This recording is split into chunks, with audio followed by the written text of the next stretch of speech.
కానీ 2009 నాడు వలస వచ్చి పాలమూరులో ఊరు లేనోడు, పార్లమెంటులో నోరు తెరవనోడు తెలంగాణ రాష్ట్రం వస్తే మన బతుకులు బాగుపడతాయి, కొడంగల్లో ప్రతి ఎకరాకు నీళ్ళు వస్తాయని మనందరం కష్టపడి ఎంపీగా గెలిపించినాం. ఆయన ఎంపీ అయ్యిండు, తెలంగాణ రాష్ట్రం వచ్చింది, తెలంగాణకు ముఖ్యమంత్రి అయ్యిండు. కానీ మన కొడంగల్కు నీళ్లు రానియలే, ఏ ప్రాజెక్టు పూర్తి చేయలే. పాలమూరు రంగారెడ్డి ఎత్తిపోతలు అట్లనే ఉండిపోయింది, కల్వకుర్తి అట్లే ఉండిపోయింది.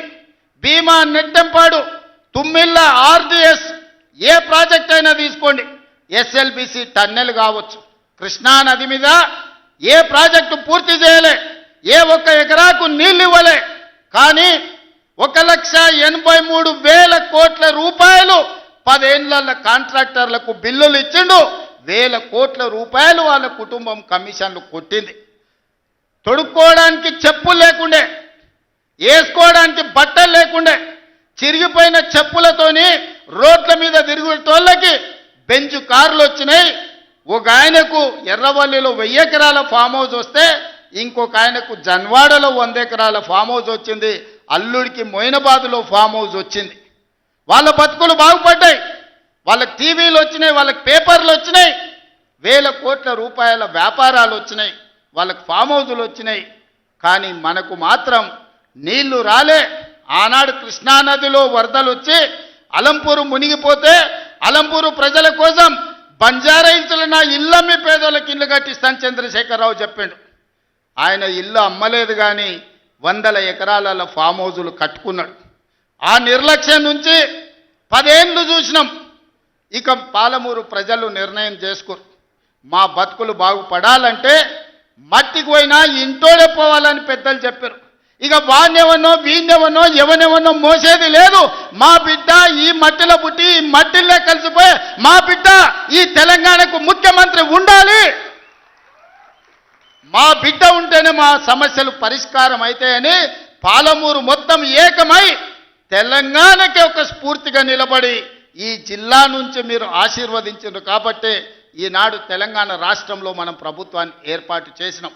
పడవ పెట్టిన ప్రాజెక్టులను ఒక్కొక్కటిగా పరిష్కరిస్తున్నాం. ఈ ప్రాజెక్టుల యొక్క సమస్యల్ని, ఈ ప్రాజెక్టుల యొక్క అనుమతుల్ని ఈరోజు సాధిస్తున్నాం. అన్నీ ఉన్నా అల్లుడి నోట్ల శని ఉన్నట్టు ఎన్ని అనుమతులు తెచ్చినా ఇవాళ 8 లక్షల కోట్ల రూపాయలు అప్పు చేసి నా నెత్తి మీద పెట్టిపోయాడు. గ్రామాలల్లో పెద్ద కుటుంబాలు ఉంటాయి, దావతుల కోసం విలాసాల కోసం తండ్రి అప్పులు చేసి అనుకోకుండా చచ్చిపోతే ఇంటి పెద్ద కొడుకుకు మొత్తం భారమై పడుతుంది.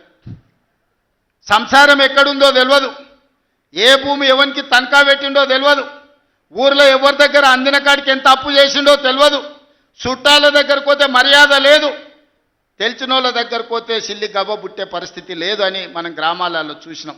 ఇవాళ అచ్చంగా తెలంగాణ రాష్ట్ర ముఖ్యమంత్రిగా నా పరిస్థితి గదే.